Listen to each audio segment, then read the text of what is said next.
What's up, YouTube? And I'm back at you with another video. And in this video, I just want to speak on Stroud entering the draft. We saw this coming, guys. Definitely one of the best quarterbacks in the nation. And I'm going to just read off his accomplishments since he's been there, guys. We already know uh, this is one of the best players at the quarterback position. And Monday was the deadline, for upperclassmen to commit, whether they was going to stay at school or they was going to enter the draft. And it was a lot of optimism that he could potentially return back to Columbus, guys. But he decided, today that he was going to enter the draft, and this guy has been phenomenal for Ohio State. And he was a native, from California. Was rated the number 51 overall recruit in the class of 2020. He redshirted behind Justin Fields. Justin Fields was the guy that year, and that very next year in 2021, he became the quarterback, the starter, and he flourished that year, guys. He threw for 4,435 yards and had 44 touchdowns as a redshirt freshman, guys. So that just shows you how great of a player he was. And then the very next year, he followed that up with 3,688 yards and 41 touchdowns in 2022, including, he threw for 348 yards and had 4 touchdowns, against the Georgia Bulldogs in the semifinal college football playoff. So came close to beating Georgia, guys. Great, quarterback, and you can't help but feel bad about it. They was that close to being in the championship game, but he gave it his all, guys.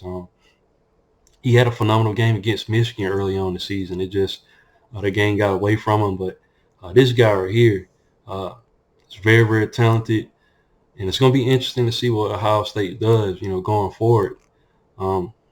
He's going to be competing, of course, in the NFL, and it's going to be interesting to see who gets picked first. Bryce Young, Will Levis, these are other good quarterbacks that's going to be in the league, and it's going to be interesting. But he's definitely going to be a first-round draft pick, no doubt about it.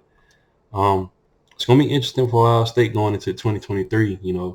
Who's going to be the guy, that's going to step up and be the leader of that offense. They have Cal McCord and they have Devin Brown, and it's probably going to come down between those two guys. It's going to probably be the starter for Ohio State. But it's always, interesting after you lose a player like that. Same thing for Alabama with our players. So, and Bryce Young leaving. So who's going to be next quarterback to carry that torch for everybody? It's going to be very, very interesting. But whoever gets the quarterback, job, they definitely going to have some receivers in Marvin Harrison Jr., Mika Ibuka.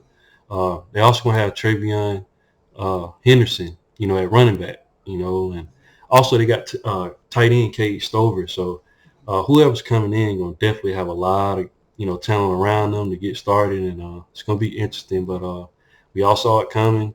High draft pick. He did a phenomenal job for Ohio State, and I can't help but hope for the best for him, and whatever team he goes to, I'm pretty sure he's going to flourish, That's all I have for the video. You guys let me know in the comment section, how you feel about this decision. You think it's right, leave your thoughts in the comment section. And once again, guys, if you haven't, please like, share, and subscribe to the channel. And I'll definitely be back with more college football content. Thanks, guys, and roll tide.